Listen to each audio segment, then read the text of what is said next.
This video is brought to you by myplayerpage.com, the best place for athletes to showcase their information. Visit us today. Randy McKee here with Soccer 605, and I'm here with Chris Limmer with the Brandon Area Soccer Association. Thanks, Chris, for being with us. Yeah, you're welcome.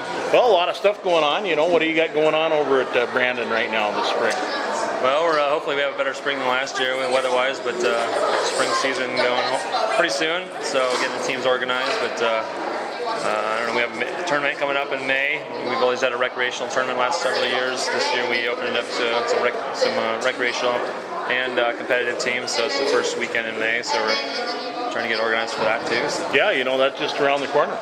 Yeah, hopefully it'll be a nice weekend. So I imagine you've got some registrations coming in. Are you going to be mostly an area type tournament, or do you have some Iowa sides coming? Yeah, we've actually had a call from like Norfolk, Iowa even, for some like younger boys teams, and T here's expressing interest, and kind of all around. Hopefully we get some more teams from around the area though, so I know it's there's a lot of stuff going on in the spring, so a lot of opportunities to play.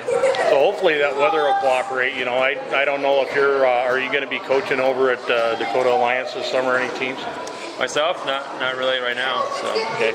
Well, you know, well, yeah, and you know, it's kind of nice to be able to watch him play in his state cup a month later than they have been playing. You know, I can't remember talking to anybody ever who liked that state cup date the first weekend in May for that particular tournament. Yeah, it's always a question mark, and usually it's been, I don't know, last year it was cold, and pretty much every year I can remember has been cold in NC.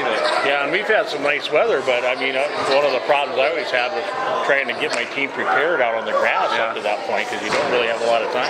Unless you go to Kansas City or somewhere where you can play some early games outside, yeah, it's tough to get those games on a full-size field early in the year, so it'll be good for the team.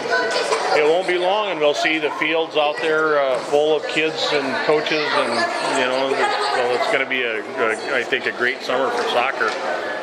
You know, we this winter got some great news out of your school board there at Brandon. You guys are coming on board, and not in 2015 like a lot of schools. You're coming on this next year. Yeah, they were.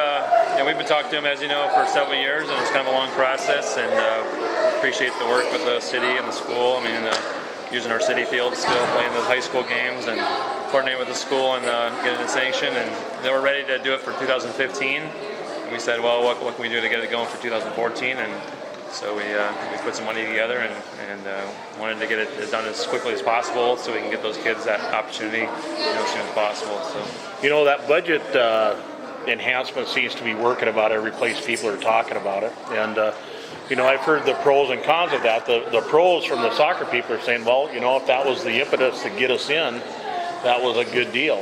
I hear a lot of other people though, with other sports, that they're going to try to get sanctioned, saying you guys have set a new bar here. And you know, I guess we got kind of a double-edged sword going on there. Well, I don't know, I can't speak for every school board, but I mean, our school board has always said that, you know, for the last several years that we've talked to them, they'd really like to add it. It was more of a money thing, so, but you know, when the budgets started to look better and we kept talking to them, it got more possible, and yeah, we just made it work. So I don't know, I guess you know, every sport's different, but I think they saw that soccer was, you know, able to give a lot of kids, both boys and girls on both sides. It's a really low cost to get a lot of players playing at high school sports, so I think that was a big part of it too. So. Well, and I really do think that you know, when we look back 10 years from now, I mean, we're going to be having players playing in varsity soccer in South Dakota who never could even imagine the scenario that we have today. It'll just, you know, it'll just be natural to them. Yeah, well, that'd be good. Other states have been sanctioned for a long time, and finally our state did several years ago. And yeah, it's going to be a transition period again, I think, for another couple of years. But I think it sounds like almost, you probably know more than I do, but most of the schools are probably going to be in by 2015. So. Yeah.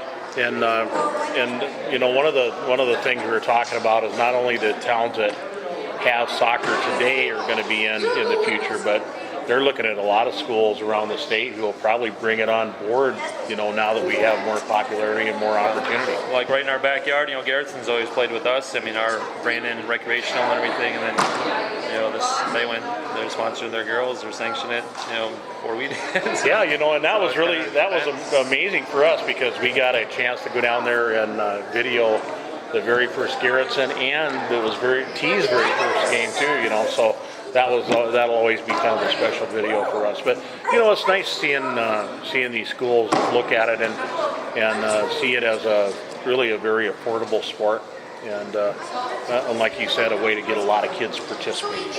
Yeah, well, I think I don't have any stats, but there's a lot of studies that show that the more activities kids are in high school, and especially sports related, the better students they'll be, and the better people they'll be growing up. So I think everybody kind of wanted to do it. It was just a matter of time. So. Well, okay. Well, Chris, thanks for spending a few minutes with us today on Soccer 605, and we'll probably be over at Brandon the first weekend in May covering your tournament, and you let us know if we can help you out in any way there. All right. Thanks, Randy. Thanks. Thank you.